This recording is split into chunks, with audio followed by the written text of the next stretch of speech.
Hi, everyone, and welcome to the GLIO CEO Investor Series. My name is Manoj Patel. I manage the listed infrastructure security strategies at DWS. And today we have Calvin Butler, CEO of Exelon Corporation. I'd like to first start with thanking GLIO for hosting this event and for all its work that it does for the asset class. And with that said, Calvin, thanks so much for making your time today. Manoj, it's my pleasure. Good to see you. Great. Now let's start with the big picture. For those that aren't familiar with the company, tell us more about Exelon Corporation and particularly why sort of the investment thesis for infrastructure investors. Absolutely. Well, that's going to be the easiest question you asked me probably throughout this. So I would tell you that Exelon is the largest transmission and distribution company in the United States, especially by customer count. We have the privilege and the responsibility to serve 10.7 million customers across some of the most diverse cities in our country. That's including right here in Chicago, Illinois, Baltimore, Maryland, Philadelphia, Pennsylvania, and our nation's capital, Washington, D.C. We also have the privilege to serve in Wilmington, Delaware, and Atlantic City. So when you think about that footprint, large urban cities, rural communities, and coastal communities, we serve all customers and serve them all very well. At Exelon, we are an infrastructure company, meaning that we build things. We invest in this nation's grid, and we keep it the most reliable in the country. Our utilities are some of the best operators, and we take a lot of pride in that. When we take a lot of pride in it because, one, we know how we show up each and every day.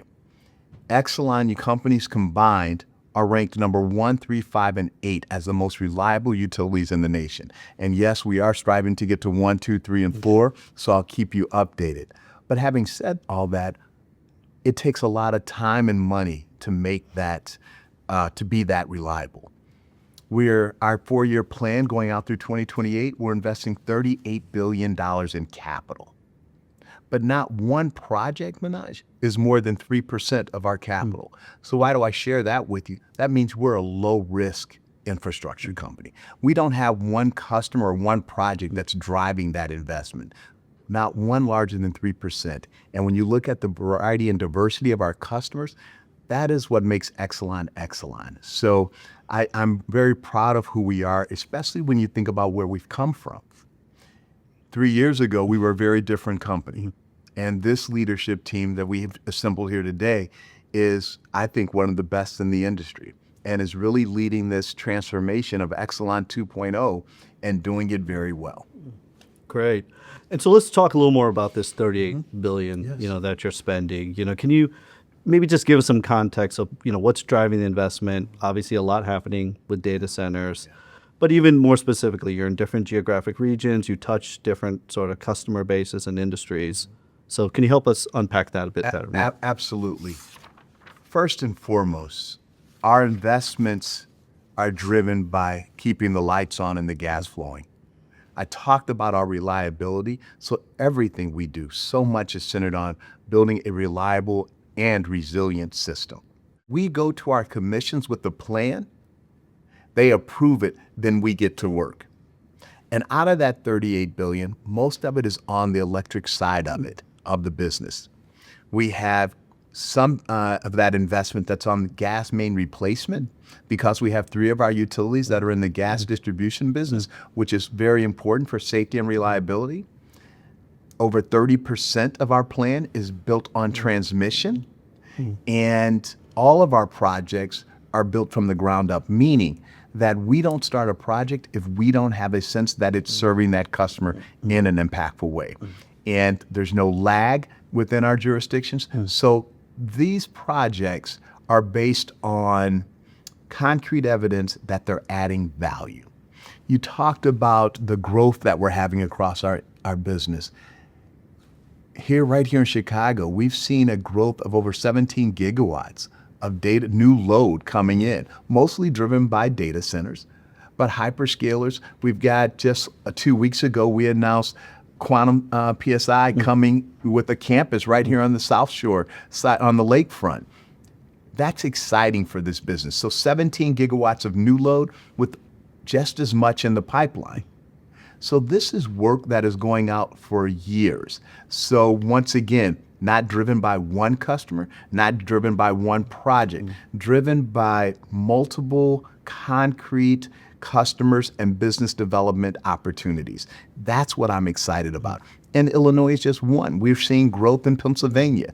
Governor Shapiro and his team have really put economic development on the forefront. And you see announcements that they're doing. I think a couple of weeks ago, 2 months ago, Pittsburgh announcing a big data center project, which you look at the transmission that's being built by PECO in that area. I know the governor's planning a couple other announcements in the coming weeks. I don't want to jump out ahead of them, but that's what's exciting.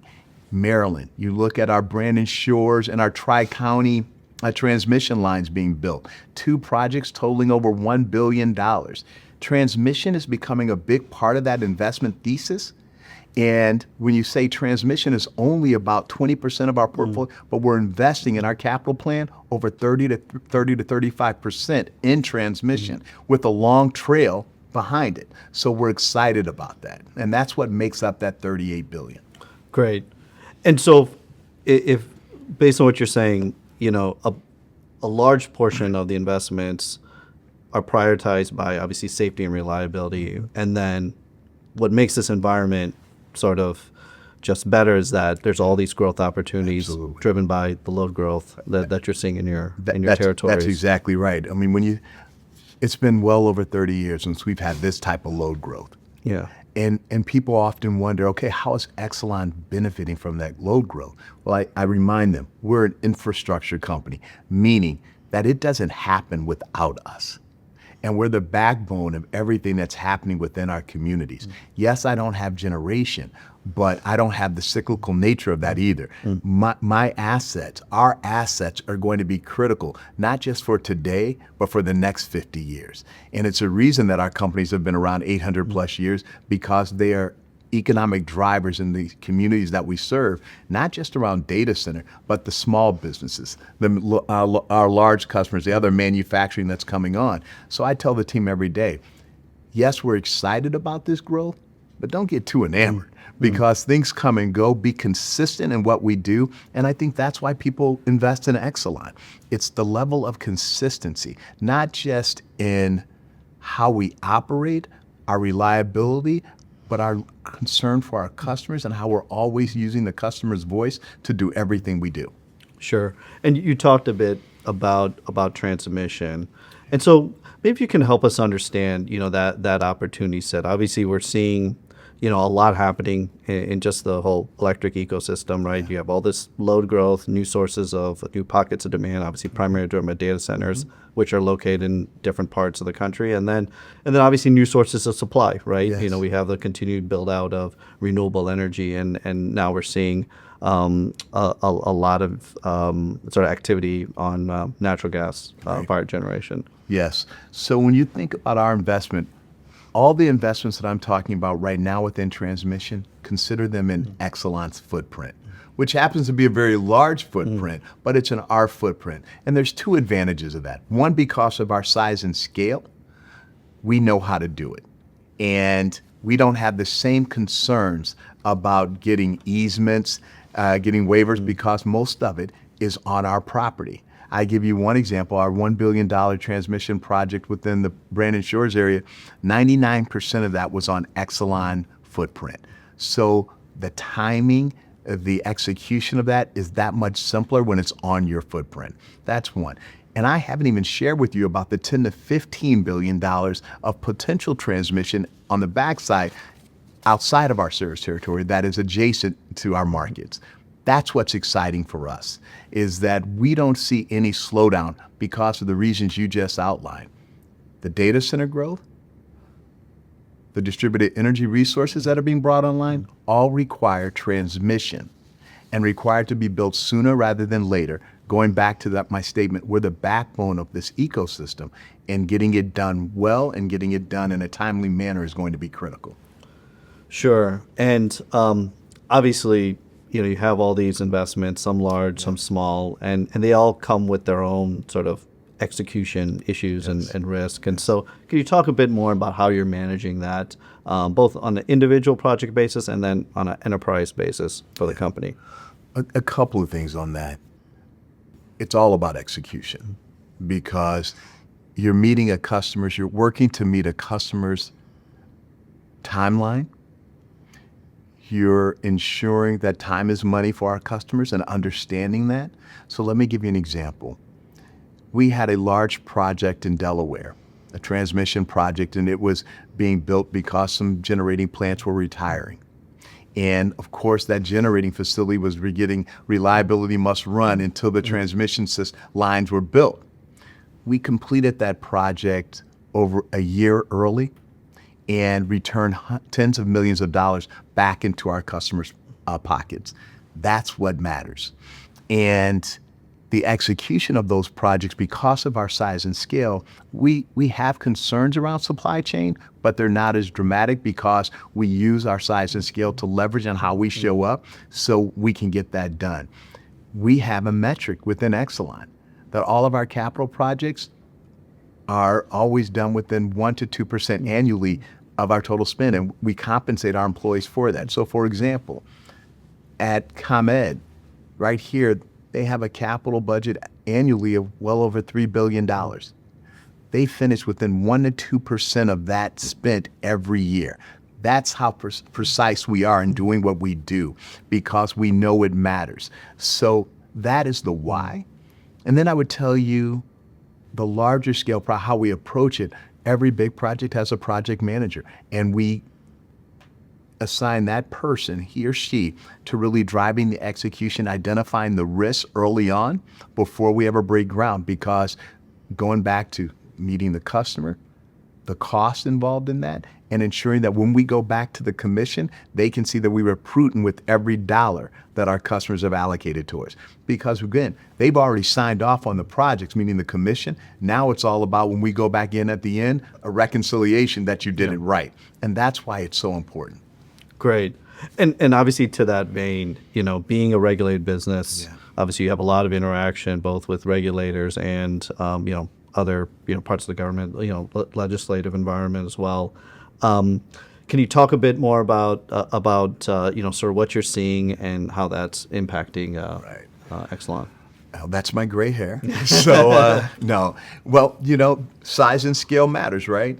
And it also brings in another set of issues. When you're operating in 7 different jurisdictions, you have 7 different regulatory bodies that you're dealing with, and all have different needs depending on where they are and how and their customers and their constituents' requests.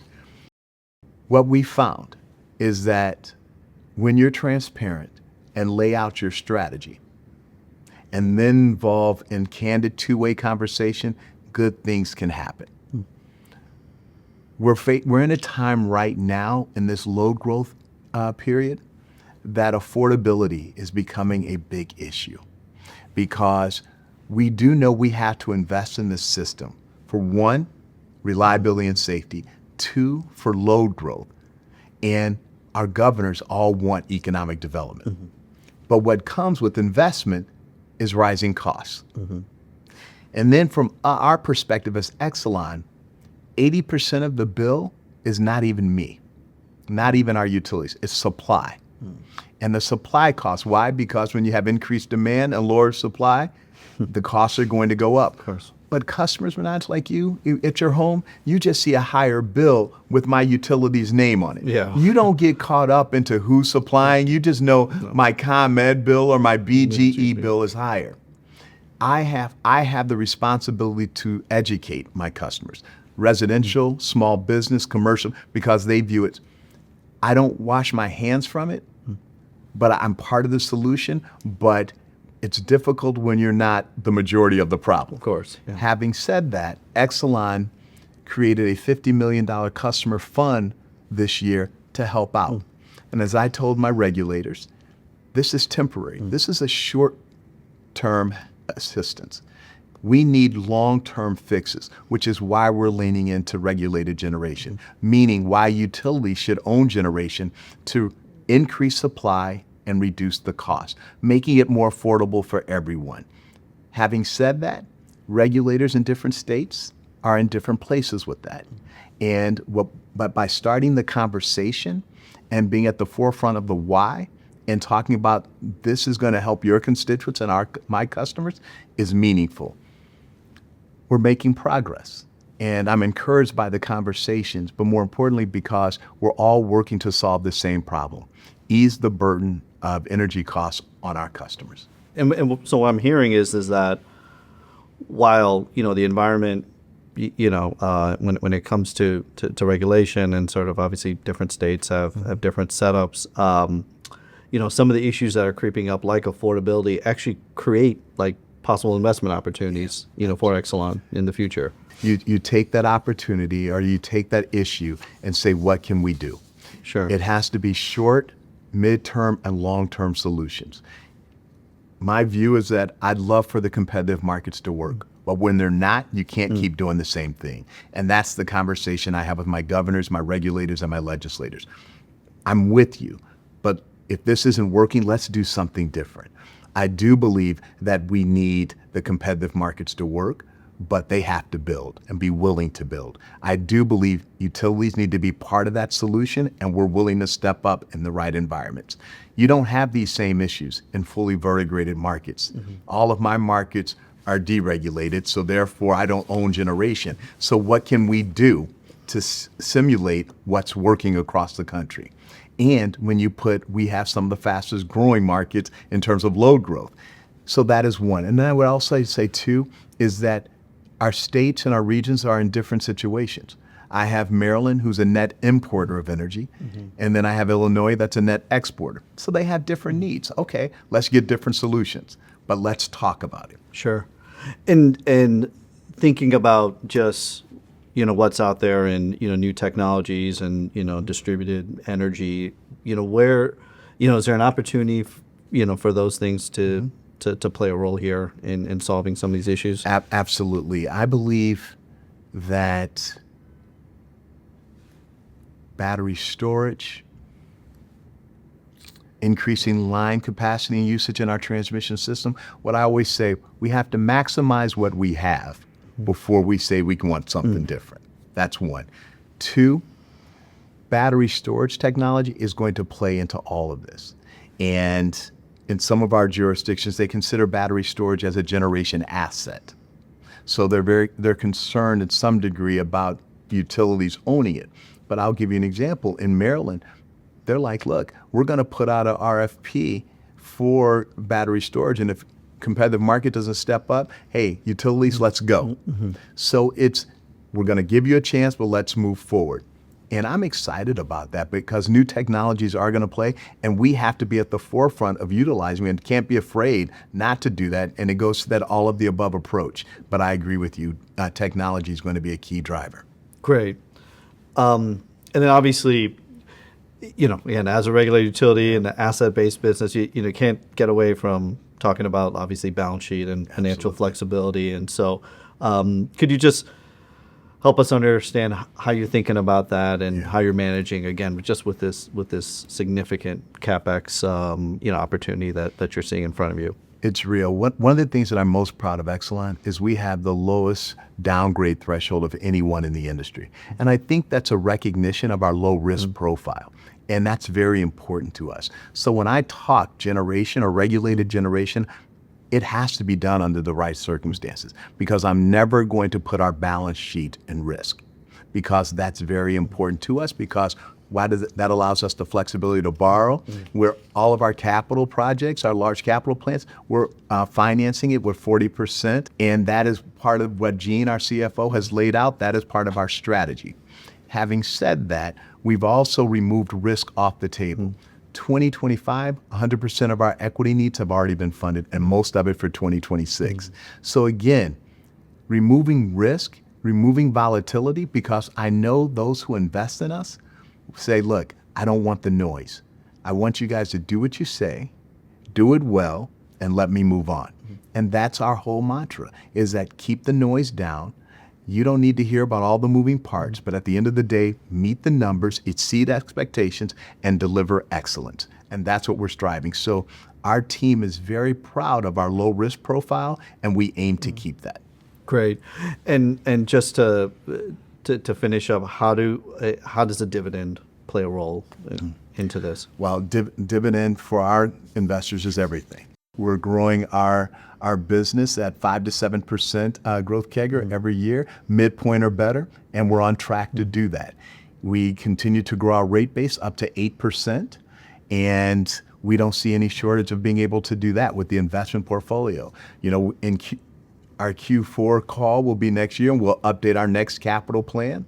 But if you look to what we've done previously, we've grown our capital budget by 10% annually for the last 3 years. And again, we see no slowdown in that growth. So when you think about the dividend growth, that dividend growth is going to be steady, solid, and we're proud to be consistently delivering on earnings expectations. Gene and I were celebrating 3 years in these seats. And for 3 years, we've met expectations and exceeded them. And we don't see any changing of that going forward. Great. And, you know, sustainability is top of mind for many investors. Can you talk a bit on what that means, you know, for Exelon, and maybe even any certain initiatives you'd like to highlight? Thank you. Thank you for asking, because sustainability has lost a little bit of their luster, and it hasn't with Exelon. We have a commitment. We made a commitment back in 2019 called our Path to Clean, where we're said we're going to be net zero business-driven emissions by 2050. There's several components of that, meaning that we're going to electrify our fleet. We were going to drive out our GHG emissions. We were going to look at what we're using on our system and reduce our carbon, and we were going to drive forward. We have not backed off on that at all. What's important about that, Manoj, is that when you look at the communities that we serve, it matters to them. And if we say we're going to be customer-centric, we have to serve and show up for our communities. And that's why our whole Path to Clean initiative is not just an initiative, it's a way of doing business. And our investment in local businesses that are driving and inventing new technology to help clean up the communities, that's called our Climate Change Investment Initiative, 2C2I. We're investing in local businesses well over $10 million that are coming from the communities and have ideas of how to impact the environment in a positive way. That hasn't changed for us. So we're still there, we're still doing it, and I think we're being recognized for those efforts. So thank you for asking. Yeah, great. And maybe, obviously, there's a lot of great things happening. You talked about, you know, all the opportunities. Maybe just help us look out a little bit further, past the end of the decade. Right. What's your sort of long-term vision, for Exelon? Yeah. Thank you for that. I talk about this with my board all the time, and our leadership team does. I want and have committed to Exelon being the best utility in the nation. What does that mean? That means, one, we're the most reliable, collective as a company. Two, we're meeting our investors' expectations by earnings growth, and we're considered a premium utility because we've transformed this business. We have 4 pillars that I focus on: finance, operations, customer, and employees. And I'm going to take a minute to talk to you about those. On the operations side, on a day like today in beautiful Chicago, when there's blue sky day, there should be 24/7 reliability, period. There's nothing more frustrating to a customer to go home and see a blinking light when there hasn't been a storm. Now, what that requires is that we use technology, we use predictive analytics to do work on our system before it needs it. Because I can't put enough capital in the system to give you 24/7 reliability. That's one. Also, after every storm, 100% of my customers are restored within 12 hours. We're already measuring ourselves to that. After every major storm, whether it's a tornado, hurricane, 100% of my customers restore within 48 hours. My operations team gets nervous when I talk about this, but that's what excellence looks like. That's one. On the customer side, meeting our customers where they are, really talking about what does it mean to be a customer-centric organization, helping economic development within all of our jurisdictions and growing, not just the 17 gigawatts, but how do we show up for those small businesses and those residential customers, making it easy, utilizing technology, whether it's generative AI, whatever it is. All our customers want is to make us easy to do business with. We have a ways to go, and we're committed to that. From an employee point, and I'll get to finance last, 'cause I know who's looking. From an employee standpoint, what is our value proposition? Why do individuals want to, out of college or in high school, want to come work for us? We want to be considered a place for them to grow and to spend the next 40 years with, and that they are someone who's going to be trained, and they're going to, and with our platform, if they want to move to Baltimore, Chicago, we have a platform for them to move and to continue to grow. I've been at Exelon for 17 years. Prior to running BGE, I never had a job for more than 2 years. They moved me around and I kept growing. That is what I want to offer to every employee. And from a financial standpoint, my pillar is we want to be considered a premium utility. And what does that mean? We have to deliver our earnings growth consistently, and we have to continue to meet and manage our costs out of our business.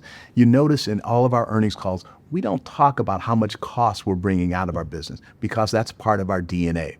And I can let you know we're driving hundreds of millions of dollars of costs out of this business, which is why our O&M CAGR is less than the rate of inflation, because we understand the affordability metric, and you're allowed to invest dollars when you're being good stewards of every dollar. And that's how we approach it from a financial standpoint. And we want our investors to see that this is a company who does what it says it's going to do and is committed to excellence, and therefore being recognized for that. Great, thank you. And if investors would like to learn more about the company, where should they go to? Well, I always turn them to Andy Plinge, our Vice President of Investor Relations, and Gene. But as I always say, we're going to show up. If investors want to call us, we'll show up, because there's no better place, and we're so proud to tell the story about this transition and transformation. So we'll show up anytime, so don't hesitate to call. Great. Thank you. Thank you very much. Thank you, sir.